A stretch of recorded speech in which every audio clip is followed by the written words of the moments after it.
आज हम लोग एक्सरसाइज 4.3 क्वाड्रेटिक इक्वेशन का क्वेश्चन नंबर 7 to 11 कंप्लीट करेंगे।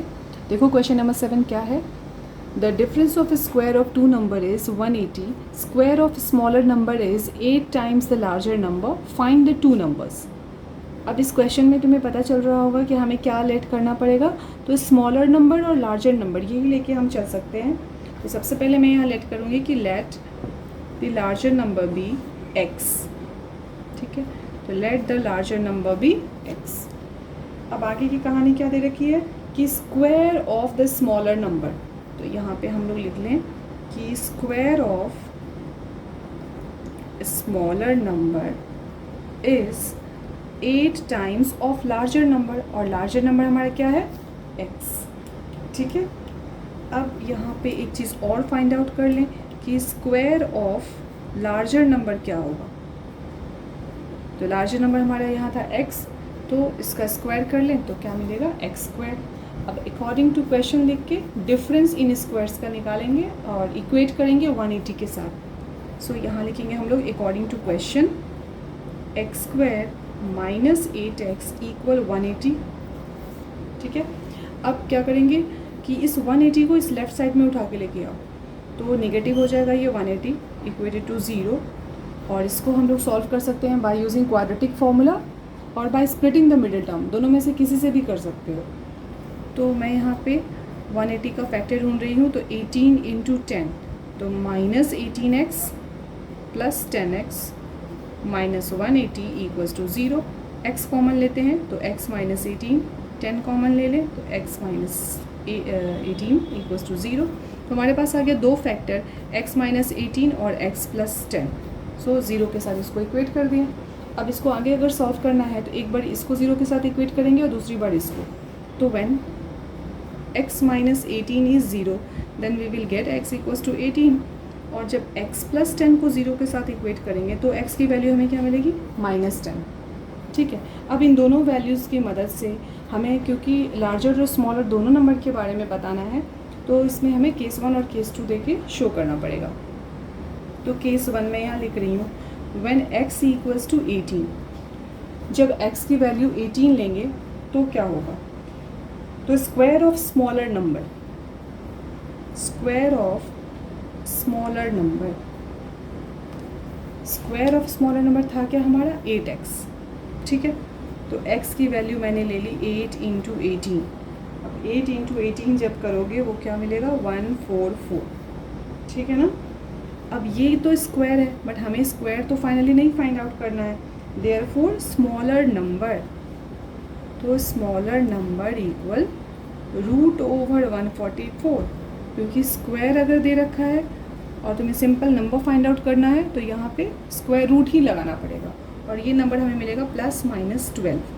यहाँ पे फिर से हमारे पास दो वैल्यूज़ निकल आई स्मॉलर नंबर के लिए, plus minus 12। So the numbers are 18, 12, जो 18 यहाँ से मिला था, यहाँ का पॉजिटिव 12 ले लिए, और दूसरा क्या हो सकता है 18 माइनस 12। ये दो केसेस, मतलब ये दो आंसर्स हमारे हो सकते हैं। अब इसके बारे में भी सोच लें, व्हेन x इक्वल्स टू -10 होगा तो यहाँ पे हम लोग लिखेंगे केस 2। केस 2 में चेक करते हैं, तो case 2 when x equals to -10, तो जब x की वैल्यू -10 ले लेंगे तो square of smaller number, square of smaller number equal क्या होगा, तो 8 इंटू -10। ठीक है, 8 इंटू -10 इज़ -80।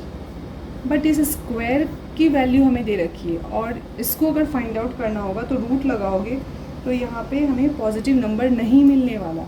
ठीक है, ये कॉम्प्लेक्स नंबर यहाँ आ जाएगा, और कॉम्प्लेक्स नंबर यहाँ पे हमें नहीं करना है, सिंपल हमें पॉजिटिव दो नंबर्स ढूंढने हैं।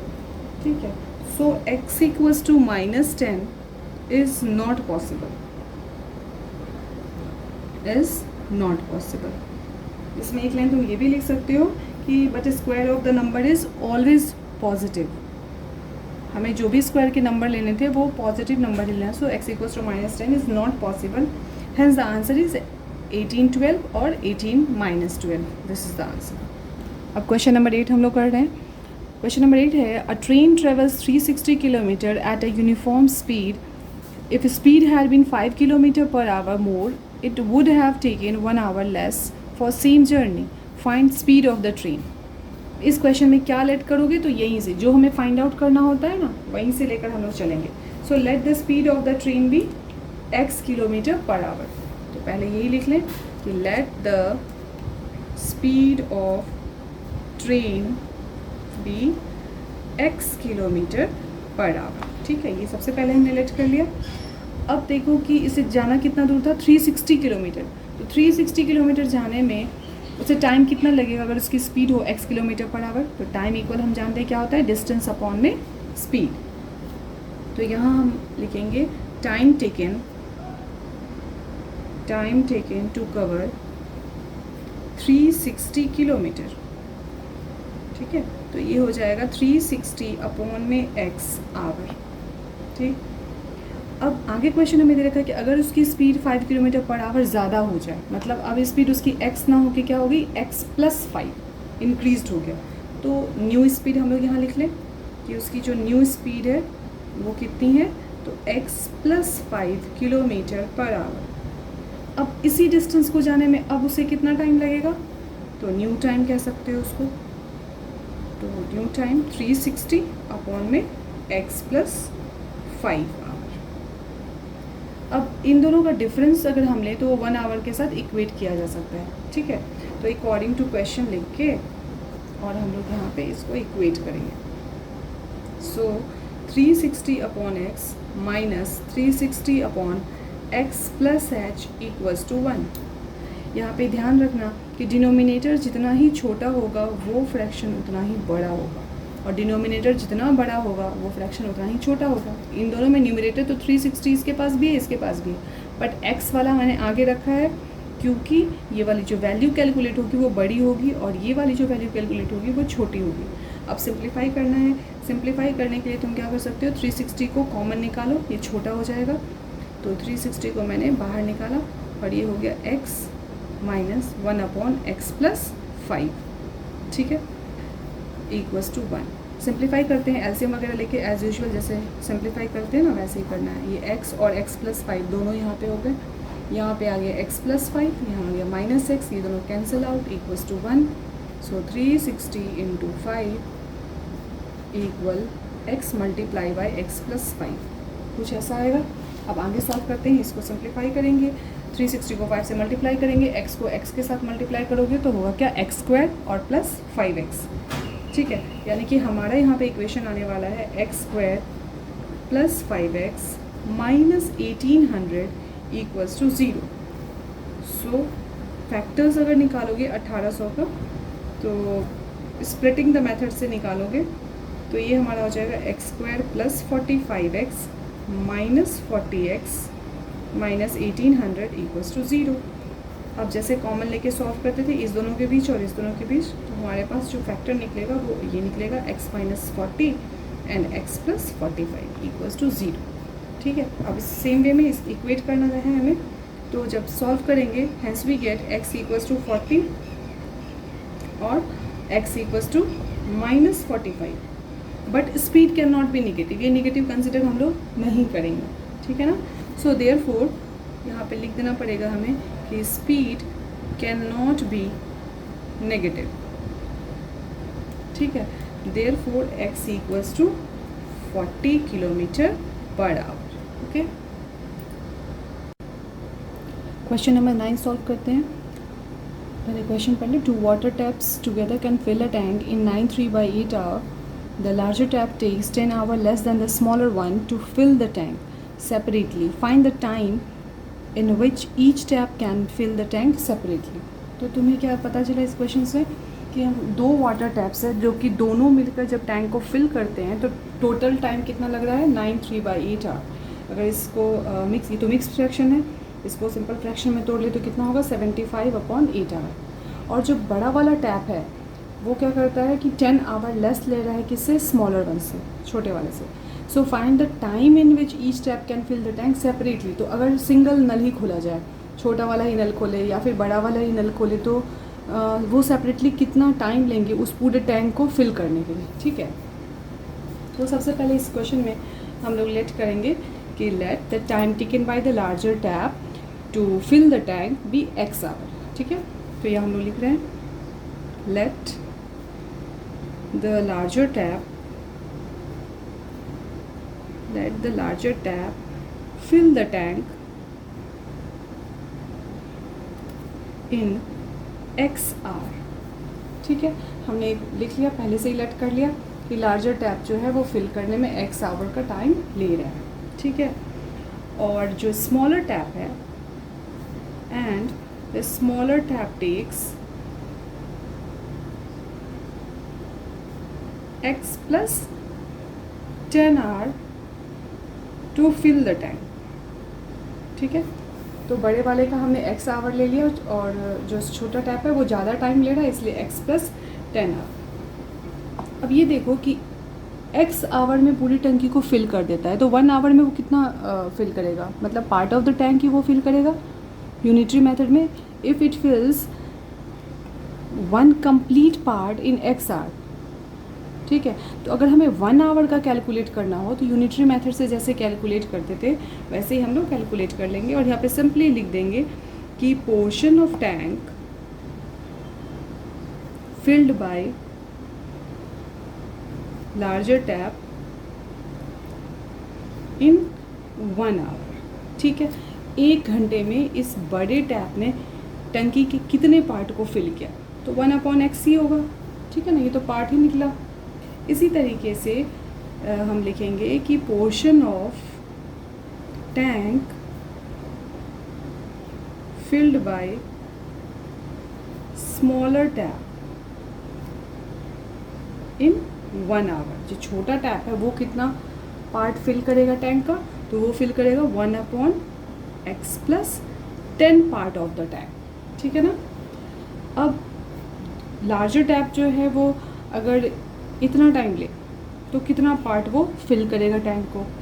अगर इसी तरह से छोटा टैप ले, छोटा टैप है वो भी इतना टाइम अगर उसको मिले तो वो कितना पार्ट को टैंक को फिल करेगा, ठीक है। हम लोग यही चीज़ लिखेंगे नेक्स्ट स्टेप में। अब हम लोग लिख रहे हैं portion of tank filled bye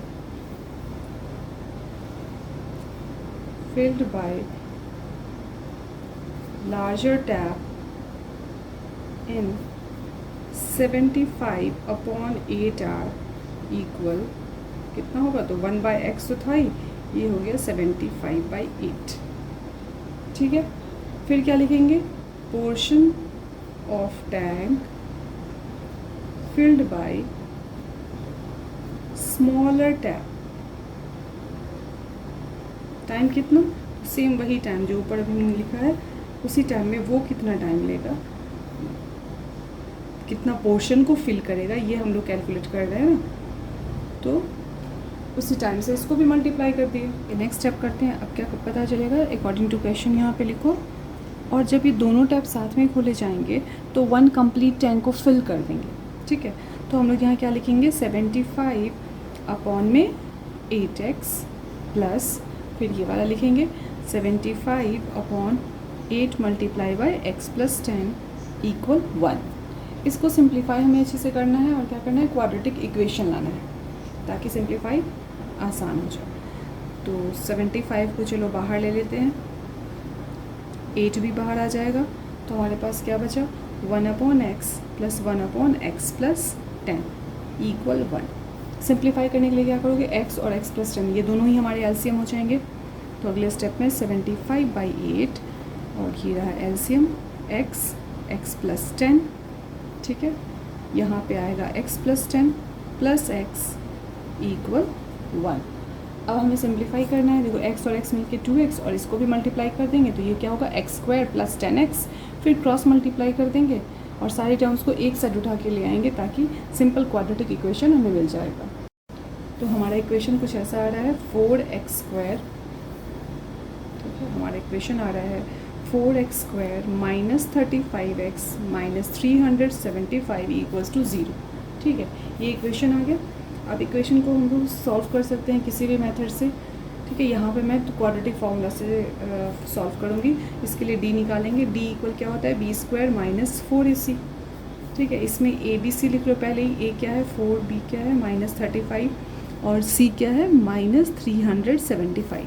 ठीक है, इसमें सारी चीज़ों को सब्स्टिट्यूट करेंगे। बी की जगह पे क्या रखेंगे, -35, तो -35 का स्क्वायर होगा, फिर -4 इंटू ए इंटू सी, सी की जगह पर ये लेंगे, सिंप्लीफाई करेंगे, ये हमारा मिल जाएगा 7225। लेकिन रूट डी भी निकाला जाए तो इधर भी स्क्वायर रूट करेंगे और इसका स्क्वायर रूट फाइंड आउट करना जानते होगे, प्राइम फैक्टराइजेशन मेथड से निकाल लो या लॉन्ग डिवीजन मेथड से।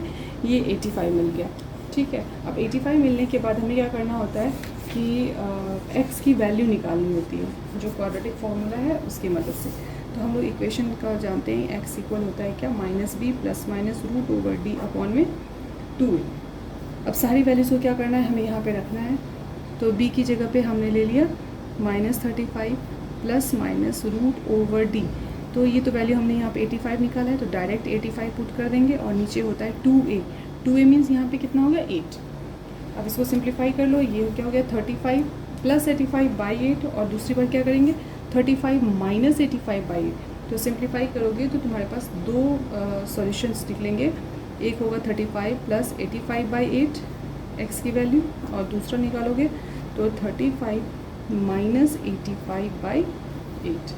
तो जब पॉजिटिव वाले को प्लस करेंगे और 8 से डिवाइड करेंगे तो यहाँ हमें वैल्यू मिलेगा 15। क्यों, क्योंकि ये दोनों मिलके तो 120 हो रहा है। 120 को 8 से डिवाइड करो मिल जाएगा 15 और यहाँ पर जो वैल्यू मिलेगा वो क्या मिलेगा x का, तो निगेटिव ही मिलेगा। यहाँ हमें मिला -50/8। छोटा भी हो सकता है काट के, लेकिन क्योंकि हम लोग को टाइम फाइंड आउट करना है, वो भी नेगेटिव आ रहा है तो इसका कोई मतलब ही नहीं है। So this negative will be discarded. तो हमारे पास जो x की वैल्यू आई है वो 15 और हमें इसी को लेके चलना है क्योंकि हमें दोनों ही टैप के लिए टाइम कैलकुलेट करना है। सो x हमने लार्जर टैप के लिए लिया था, तो यहाँ लिखेंगे कि so larger tap takes 15 hour to fill the tank. ठीक है, तो लार्जर टैप तो 15 आवर का टाइम ले रहा है, जबकि स्मॉलर टैप जो है वो कितना टाइम ले रहा है, स्मॉलर टैप टेक्स इससे 10 घंटे ज़्यादा, यानी कि कितना हो गया 15 + 10 यानी कि 25 hour to fill the tank. तो ये था हमारा क्वेश्चन नंबर 9। क्वेश्चन नंबर 10 देखते हैं क्या है। An express train takes 1 hour less than a passenger train to travel 132 kilometre between Mysore and Bangalore. If average speed of express train is 11 km/h more than that of passenger train, find average speed of the two trains। तो इन दोनों ट्रेनों की हमें speed निकालनी है। तो मैंने यहाँ पे पैसेंजर ट्रेन की स्पीड को लेट करा है कि x km/h है। सो लिखेंगे let the speed of the passenger train be x km/h and the speed of the express train will be x + 11। क्यों, क्योंकि यहाँ दे रखा है हमें कि 11 km/h ज़्यादा है उसकी स्पीड, तो यहाँ हमें x + 11 km/h उसके हमने ज़्यादा ले ली। ठीक है, अब जैसे निकालते हैं कि टाइम के लिए हमारे पास जो फॉर्मूला है, टाइम इक्वल होता है क्या, डिस्टेंस अपॉन में स्पीड। तो इस 132 किलोमीटर को जाने के लिए उसे कितना टाइम कवर करना पड़ेगा वो हम लोग यहाँ लिखेंगे कि टाइम टेकन बाय, यहाँ लिखेंगे time taken by passenger train. ठीक है, time taken by passenger train to cover 132 kilometre. तो टाइम इक्वल क्या होता है, डिस्टेंस अपॉन में स्पीड, तो 132 अपॉन में x, ये हमारा आवर में आया। ठीक है, इसी तरीके से जैसे ये हमने निकाला, फिर से हम निकालेंगे क्या, time taken by express train. अब की बार हमने किसका निकाला, express train to cover same distance 132 kilometre. तो यहाँ क्या लिखेंगे 132 अपॉन x + 11r। ठीक है, अब देखो कि यहाँ हमें दे रखा है कि जो दो ट्रेन है वो 1 आवर लेस का मतलब 1 आवर डिफरेंस हम ले सकते हैं कि टाइम डिफरेंस जो है ना दोनों का वो 1 आवर है। तो यहाँ अकॉर्डिंग टू क्वेश्चन लिख सकते हैं और फिर क्या कर सकते हैं कि T2 - T1 = 1। अब इसको जैसे भी सॉल्व करना है, इसमें सारी चीज़ों को पुट करेंगे और फिर हम लोग सिंप्लीफाई कर लेंगे। तो यहाँ पे क्या रखेंगे, 132 अपॉन में x माइनस 132 अपॉन में x प्लस 11 इक्वल 1। तो मैं यहाँ पे ये ब्रैकेट में लिख देती हूँ कि ये हमारा T1 एज्यूम मैंने कर लिया और इसको मैंने T2 एज्यूम कर लिया। तो T2 माइनस T1 यानी कि ये वाला नंबर मैंने आगे लिखा है और इसको पीछे लिखा है सिर्फ इसी वजह से क्योंकि ये जो है ना फ्रैक्शन वो ज़्यादा बड़ा है। इसको जब सिंप्लीफाई कर लो 132 को कॉमन ले लिया जाएगा और यहाँ हमारे पास क्या बचा, 1 upon x minus 1 upon x plus 11 equals to 1। इसको सिंप्लीफाई करना है एलसीएम वगैरह लेके, तो 132 हमारा यही रहेगा, x और x प्लस 11 ये हमारा एलसीएम हो गया।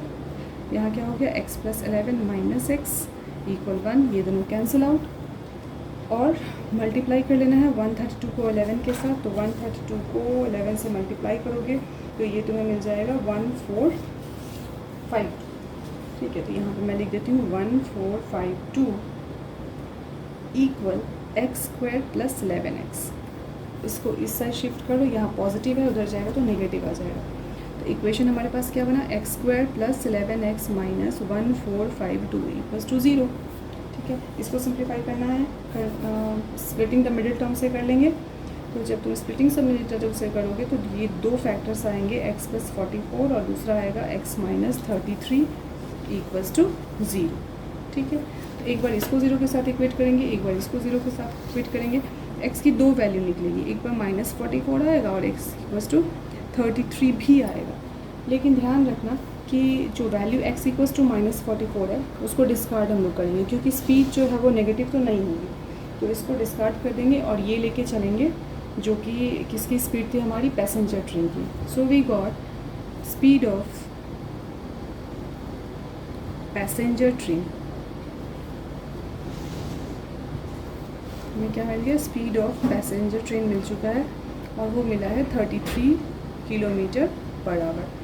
जबकि एक्सप्रेस ट्रेन की जो स्पीड होगी वो कितनी होगी, x प्लस 11 यानी कि 33 में 11 को प्लस कर लें तो वो हमारे पास आ गया कितना, 44 किलोमीटर पर आवर। ये क्वेश्चन नंबर 10 हो गया। क्वेश्चन नंबर 11 देखते हैं क्या है। Sum of the areas of two square is 468 metre square if difference of their perimeter is 24 metre, find sides of the two square. तो दोनों स्क्वायर की साइड निकालनी है, तो इसके लिए सबसे पहले मैंने लेट किया है कि let the length of the two sides of square be a and b metre. तो एक्स वाई कुछ भी एज्यूम कर सकते हो, मैंने यहाँ ए बी मीटर लिख दिया और ए को मैंने बड़ा एज्यूम करा है। ठीक है, उसके बाद हमें क्या दे रखा है कि इसके साइड का स्क्वायर का सम, तो A square plus B square equal 468 और डिफरेंस ऑफ द पेरीमीटर, तो पेरीमीटर क्या होता है स्क्वायर का, 4 इंटू साइड। तो पहले वाले स्क्वायर के लिए क्या हो गया 4a और दूसरे वाले के लिए क्या हो गया 4b। अब इन दोनों का डिफरेंस करें, उसको 24 के साथ इक्वेट, 4 कॉमन ले लिए तो a minus b equals to 6 हो गया, इक्वेशन 2। अब क्या करना है कि इससे इक्वेशन 2 से या तो a की वैल्यू निकालो या फिर b की वैल्यू निकालो। मैंने यहाँ पे a की वैल्यू निकाल ली है 6 प्लस b और उसको सब्स्टिट्यूट कर देंगे इक्वेशन नंबर 1 में। तो using 2 in 1 a square plus a minus 6 b की जगह पे लिख दिए, उसका होल स्क्वायर इक्वल्स टू 468। इसको सिंप्लीफाई किया है, ब्रेक किया है माइनस b का होल स्क्वायर लगाकर और इस तरीके से हमारा इक्वेशन आया है 2a square minus 12a minus 432 equals to 0।